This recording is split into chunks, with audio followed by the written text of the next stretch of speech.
Hello friends, कैसे हैं आप लोग। आई होप आप लोगों की तैयारी अच्छे से चल रही होगी। कल आप लोगों का एग्ज़ाम है, but please don't be panic.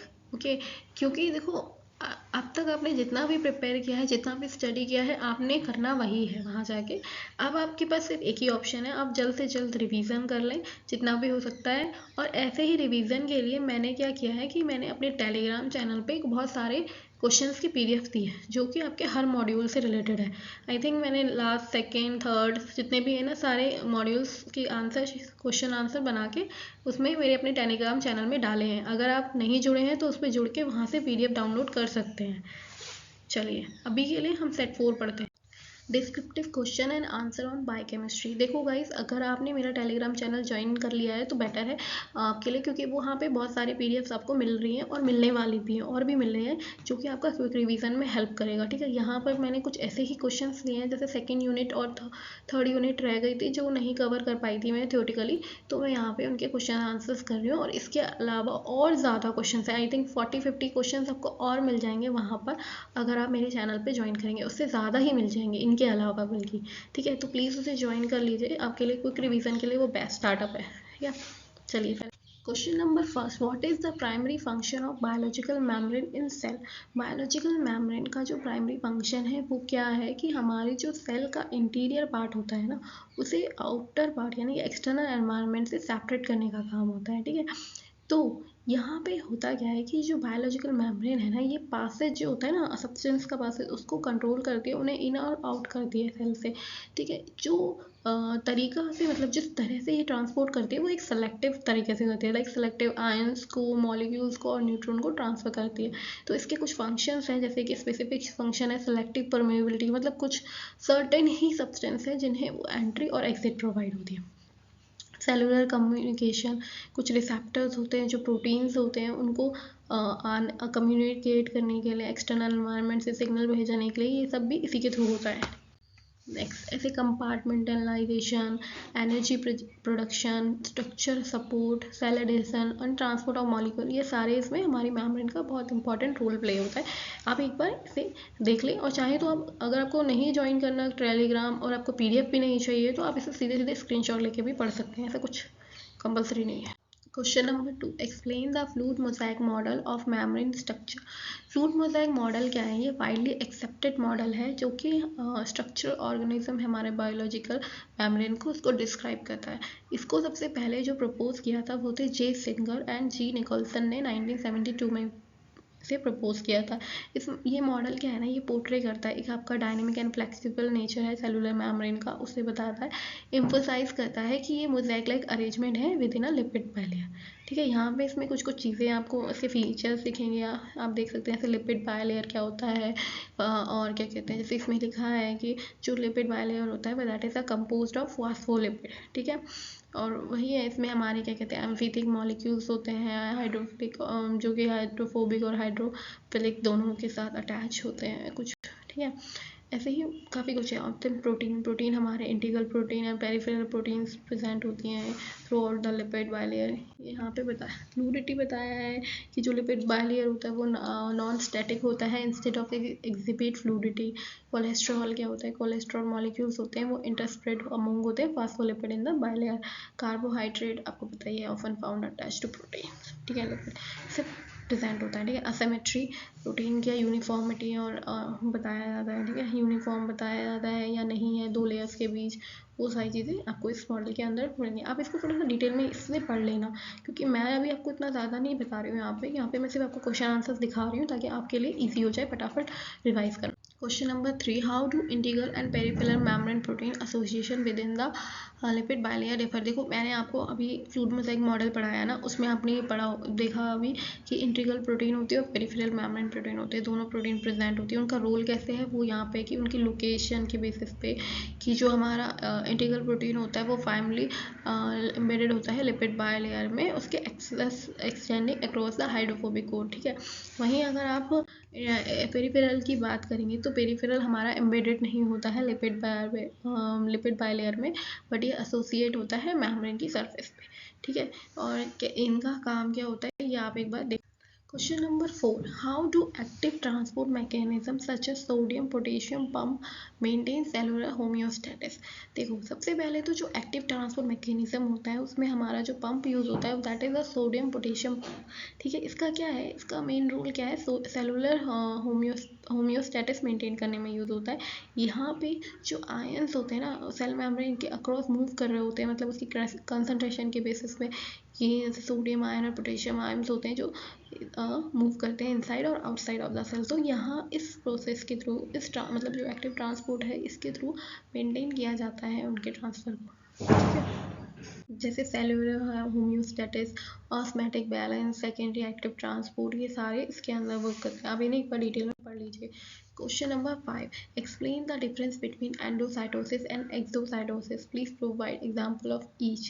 देखो, सबसे पहले तो एंडोसाइटोसिस क्या होते हैं, ये एक सेलुलर प्रोसेस होती है जिसमें क्या करते हैं, सेल इनगल्फ करते हैं substance from the external environment. Basically क्या होता है, कोई भी अगर बाहर से हमारा कोई सब्सटेंस है बाहर हमारे एनवायरनमेंट में, एक्सटर्नल एनवायरनमेंट में, उसे इनगल्फ करने का काम होता है एंडोसाइटोसिस का, जो कि रैप करती है, रैपिंग होती है cell membrane, wrapping the cell membrane around the particle and form vesicles. क्या होता है कि बेसिकली वो जो भी हमारा सब्सटेंस है ना उसके चारों ओर अपनी मेम्ब्रेन को लेके जाएंगे एंड देन वो उसे इनगल्फ कर लेगा। लाइक जैसे हमने इम्यूनोलॉजी में पढ़ा था ना फैगोसाइटोसिस, वैसा ही टाइप का यहाँ पे भी होता है। एक्सोसाइटोसिस क्या होता है, ये एक वो प्रोसेस होती है जिसमें सेल क्या करता है, सब्सटेंस को अपनी इंटरनल पार्ट से बाहर फेंक देता है, बेसिकली एक्सपेल कर देता है। लाइक हमने एंडोसाइटोसिस में क्या किया था कि कोई भी फॉरेन सब्सटेंस को हमने एंटर अपने सेल के अंदर इनगल्फ किया। यहाँ पे क्या होता है एक्सोसाइटोसिस में, वो सेल के अंदर से उस सब्सटेंस को बाहर फेंकने का काम करता है। ठीक है, देखो यहाँ पे आप इस पिक्चर के थ्रू ये देख सकते हो, जैसे ये क्या है, हमारा एक्सोसाइटोसिस है। यहाँ पे हमारे फॉरेन सब्सटेंस है या कोई भी सेल सब्सटेंस है, तो ये इसे मेम्ब्रेन को राउंड को ओपन करके सब्सटेंस को बाहर थ्रो कर रही है। ठीक है, एंड सेम चीज़ हमारा एंडोसाइटोसिस में होता है, लेकिन यहाँ पे क्या होता है, ये जो हमारी मेम्ब्रेन है ये इसके चारों ओर कवर कर रही है, like this you can see that यहाँ पे हो रहा है ना, एंड इसने सबको अंदर कर लिया, इनगल्फ कर लिया बेसिकली। ठीक है, इसके लिए क्या क्या एनर्जी रिक्वायर्ड होती है वो सब आप देख लेना। And then question number 6, how do vaccines work to stimulate the immune system. Vaccine कैसे वर्क करती है इम्यून सिस्टम को स्टिमुलेट करने के लिए। बेसिकली क्या है ना, वैक्सीन क्या करती है, एंटीजन की तरह वर्क करती है। लाइक जैसे कोई एंटीजन आता है हमारी बॉडी में, वो एंटर करता है और एंटर करके वो हमारे इम्यून रिस्पॉन्स को एक्टिवेट करता है। ठीक है, तो वही काम हमारा वैक्सीन का भी होता है। वैक्सीन क्या करती है, ये एंटीजन का मिमिक करती है। मिमिक मतलब ऐसे प्रिटेंड करती है कि वो एंटीजन है और हमारी बॉडी को फोर्स करती है कि उसके अगेंस्ट रिएक्ट करे और एंटीबॉडी प्रिपेयर करे, ताकि अगर हमारी बॉडी में वो वायरस या पैथोजन दोबारा एंटर करता है तो हमारी बॉडी उसके लिए एंटीबॉडीज प्रिपेयर्ड होगी। मेमोरी सेल्स, क्योंकि हमारी मेमोरी सेल्स में प्रेजेंट होती है ना एंटीबॉडीज, तो वो दोबारा उसके लिए एंटीबॉडी बना के उसको डिस्ट्रॉय कर सकते हैं। बेसिकली यही वर्क होता है। अब इसको थोड़ा डिटेल में आप इसमें पढ़ लेना, यहाँ पे कैसे कैसे वर्क होता है, कौन सी सेल। ओके, सारे क्वेश्चंस के जो भी पीछे हैं उसको एक बार देख लेना। हाँ, आप अच्छे से।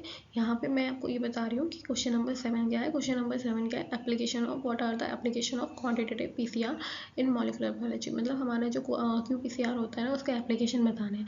तो पहले तो क्या होता है, क्यूपीसीआर में हम क्या करते हैं, इसके थ्रू क्वांटिफाई करते हैं हमारा जो अमाउंट होता है न्यूक्लिक एसिड का जो सैंपल में प्रेजेंट है उसका क्वांटिफाई करने का काम होता है यहाँ पे। ठीक है, तो यहाँ पे आपको कुछ एप्लीकेशंस मिलेंगे, जैसे हम क्यूपीसीआर का यूज़ जीन एक्सप्रेशन एनालिसिस में करते हैं, डिजीज़ डायग्नोसिस में भी करते हैं। ठीक है, कैंसर रिसर्च में करते हैं, जेनेटिक वेरिएशन में करते हैं, एसएनपी एनालिसिस में करते हैं, माइक्रोबियल लोड क्वांटिफिकेशन में करते हैं, वायरल लोड मेजरमेंट में करते हैं, कितना हमारा वायरल लोड है पेशेंट में, मॉलिक्यूलर डायग्नोस्टिक चेक करने के लिए भी करते हैं, transcriptome analysis, environmental studies and function genomic and drug development, इन सभी में हमारा इसका यूज़ होता है। ठीक है, question number 8, explain the concept of reverse transcription PCR, RTPCR and its application. RTPCR basically क्या होता है कि यहाँ पे हम डिटेक्ट करते हैं और क्वांटिफाई करते हैं जीन एक्सप्रेशन लेवल को, जो कि एम्पलीफाई होता है आरएनए मॉलिक्यूल्स की तरह। अब हम क्या करते हैं, सबसे पहले हम आरएनए मॉलिक्यूल का एम्पलीफिकेशन करते हैं और उससे हम अपना cDNA यानी कि कॉम्प्लीमेंट्री डीएनए बनाते हैं, एंड देन फिर पीसीआर करके हम cDNA हमारा एम्प्लीफिकेशन कर लेते हैं, हम CDNA का बेसिकली एम्प्लीफिकेशन उसके बाद कर लेते हैं, ठीक है। तो यहाँ पे जो कॉन्सेप्ट है RT-PCR के, जैसे रिवर्स ट्रांसक्रिप्शन क्या होता है आपको पता होगा। रिवर्स ट्रांसक्रिप्शन बेसिकली जैसे हमारा ट्रांसक्रिप्शन क्या होता है, हमारा DNA से RNA बनना ट्रांसक्रिप्शन होता है। तो रिवर्स ट्रांसक्रिप्शन का मतलब हुआ कि हमारा RNA से DNA बन रहा है, ठीक है, तो उल्टा चल रहा है। तो वो चीज़ यहाँ पे होती है सबसे पहले। देन हम उसके बाद हम अपना PCR करते हैं। PCR में हम क्या करते हैं, हमारा जो CDNA यानी कि जो कॉम्प्लीमेंट्री DNA बना हो टेम्पलेट, उसको हम एम्प्लीफिकेशन करते हैं ताकि वो हम आगे अदर प्रोसेस को कर सकें। PCR के लिए ये जो साइकिल यूज़ होती है लाइक डीनेचुरेशन, एनेलिंग, एक्सटेंशन, ये सारे इससे होते हुए हमारा जो टारगेट DNA रीजन है उसका एम्प्लीफिकेशन हो जाता है, ठीक है। यहाँ पे RT-PCR की कुछ एप्लीकेशन है कि हम उसका स्टडी करने के लिए भी यूज़ करते हैं, लाइक जैसे कि gene expression analysis, viral load quantification, detection of RNA virus. और जैसे हमने कोविड के टाइम पे भी किया था RNA वायरस का, तो हम कोविड के टाइम पे भी यही किया था कि जो कोरोना वायरस था उसका RNA का क्या कहते हैं RT-PCR कराते थे एंड देन CDNA बना के उसका कॉम्प्लीमेंट्री CDNA बनाया एंड देन PCR करते थे। तो वही प्रोसेस यहाँ पे भी होती है, ठीक है। फिर करेक्टराइजेशन होता है, स्प्लाइस वेरिएंट होते हैं, CDNA लाइब्रेरी कंस्ट्रक्शन किया जाता है, वैलिडेशन किया जाता है माइक्रो एरो के थ्रू, माइक्रो एरे के डाटा के थ्रू हम वैलिडेशन करते हैं basically. Question number 9, what is site directed mutagenesis and how does it differ from random mutagenesis. देखो साइट डायरेक्टेड म्यूटाजेनेसिस क्या होता है, बेसिकली आप किसी स्पेसिफिक या इंटेंशनली आप किसी साइट को कट करके या उस पर इंसर्शन, डिलीशन या एनी म्यूटेशन अगर आप कर रहे हो, मतलब इंटेंशनली, ठीक है, तो वो हमारा साइट डायरेक्टेड म्यूटाजेनेसिस हो जाता है, ठीक है। इससे क्या होता है, इस टेक्निक से कई सारे रिसर्चर्स होते हैं उनको हेल्प मिलती है, लाइक वो किसी पार्ट को अगर कट करते हैं या मतलब उसमें इंसर्शन करते हैं या डिलीशन करते हैं किसी सीक्वेंस का चेंज करके, तो उससे क्या इफेक्ट पड़ता है, उसके जीन एक्सप्रेशन में क्या इफेक्ट पड़ता है, वो चीज़ की हम यहाँ पे स्टडी कर सकते हैं इस मेथड के थ्रू। तो यहाँ पे क्या होता है, सबसे पहले तो आपको एक ऑलिगो न्यूक्लियोटाइड प्राइमर डिज़ाइन करना होता है। देन आप PCR एम्प्लीफिकेशन करते हो उस प्राइमर के साथ, और फिर हम डाइजेशन करते हैं वाइल्ड टाइप टेम्पलेट का। मतलब ये एक प्रोसेस है, पूरा का पूरा एक्सपेरिमेंट है कैसे होता है। देन ट्रांसफॉर्म होता है, ट्रांसफॉर्म में हम उसे एक नए होस्ट में डालते हैं, होस्ट में इंट्रोड्यूस करते हैं बेसिकली एक ऑर्गेनिज्म होस्ट में, कि कॉमनली बैक्टीरिया होता है, फिर वो होमोलोगस रिकॉम्बिनेशन करता है, फिर रीजन जिग्नोमिक रीजन को रेस्पॉन्ड होता है, ऐसे ही मतलब आगे स्ट्रक्चर है। एंड जब रैंडम, अब क्या होता है ना, जो डिफरेंस है रैंडम म्यूटाजेनेसिस से क्या डिफरेंस, देखो प्रिसाइजेशन, सबसे पहले तो क्या होता है ना, जो साइट डायरेक्टेड म्यूटाजेनेसिस होता है वो स्पेसिफिक होता है, प्री डिटरमाइंड लोकेशन पे होता है, लाइक आप पहले से डिसाइड करते हो कि आपने यहाँ पे कट करना है, इस पार्ट को कट करके चेंज करके देखना है, ठीक है। लेकिन रैंडम म्यूटाजेनेसिस में ऐसा होता है कि आप वो रैंडमली किसी भी जीन और जीनोम में हो सकता है, like you have not decided, आप उसे डिसाइड नहीं करते हो, वो रैंडम होता है ना, बेसिकली रैंडम मीन्स कुछ भी अपने आप हो जाएगा। तो हो सकता है वो पूरे पूरे जीन में हो जाए, एंटायर जीन या जीनोम में हो जाए, कहीं पे भी हो सकता है, इसमें आपका कोई कंट्रोल नहीं है, ठीक है। इसकी एफिशिएंसी एप्लीकेशंस पढ़ लेना एक बार। And question number 10, explain the principle of the first and second law of thermodynamic in the context of bioenergetics. First law of thermodynamics पढ़ा होगा आप लोगों ने, क्या होता है कि एनर्जी का कन्वर्जेशन होता है बेसिकली, इसे हम लॉ ऑफ एनर्जी कन्वर्जेशन भी कहते हैं। एंड ये क्या कहता है कि energy can not be created और डिस्ट्रॉय इन आइसोलेटेड सिस्टम। यहाँ पे ये बता रहा है कि जो आइसोलेटेड सिस्टम होता है वहाँ पे हमारी जो एनर्जी है वो हम क्रिएट नहीं कर सकते और ना ही डिस्ट्रॉय कर सकते हैं, ठीक है। और बाकी ये थोड़े से डिटेल्स हैं कि लाइक एप्लीकेशंस क्या होती हैं और क्या कहते हैं एनर्जी इनपुट आउटपुट कैसे होता है। बेसिकली क्या होता है, जब सेल हमारी एनर्जी अपने चारों सराउंडिंग यानी कि अपने जो चारों ओर की जो सराउंडिंग है वहाँ से एक्वायर करती है, तो वो एक न्यूट्रिएंट के फॉर्म में आती है, उसके लिए वो एक न्यूट्रिएंट के फॉर्म में होती है, ठीक है, लाइक मेटाबॉलिक प्रोसेस के जैसे, ठीक है। सेल्स क्या करते हैं, एग्जैक्ट एंड ट्रांसफॉर्म करते हैं उस एनर्जी को वेरियस सेलुलर एक्टिविटीज़ में, लाइक ग्रोथ में, मेंटेनेंस में, रिप्रोडक्शन में, ये सारा काम हमारी एनर्जी का होता है जो हम अपने चारों ओर से लेते हैं, ठीक है। सेकेंड लॉ ऑफ थर्मोडाइनमिक्स क्या होता है, इसमें हमारा जो एंट्रोपी होता है वो इंक्रीज होता है। एंट्रोपी इंक्रीज मतलब क्या होता है कि जैसे एंट्रोपी क्या है, ये मेज़र करता है डिसऑर्डर्स को, रैंडमनेस ऑफ सिस्टम को, इसको मेज़र करने के लिए हमारी यूज़ होता है। और सेकेंड लॉ ऑफ थर्मोडायनेमिक्स में आपकी एंट्रोपी इंक्रीज होती है, ठीक है। यहाँ पे आपके जो थर्मोडायनामिक्स है इसके एप्लीकेशंस बताए हैं कि जैसे कि अगर आप सेकंड लॉ की बात करें तो वो नेचुरल प्रोसेस में कैसे इम्प्लाई होता है, कि वो क्या करता है, ओवरऑल जो डिसऑर्डर्स है, रैंडमनेस है सेल सिस्टम की, उसे इंक्रीज कर देता है। और जो सेलुलर प्रोसेस है वो इन्वॉल्व होते हैं ट्रांसफॉर्मेशन ऑफ एनर्जी में। This process are not perfectly efficient, नहीं इतने एफिशिएंट नहीं होंगे, बट स्टिल आपकी बहुत सारी एनर्जी जो होती है ना, वेस्ट एनर्जी, उसको प्रोडक्शन करने में हेल्प कर देता है एंट्रोपी से। ठीक है, बाकी आप इसके energy transformation, role in metabolism, ये सब पढ़ लेना एक बार। ओके गाइस, इस लेक्चर के लिए आई थिंक इतना ही।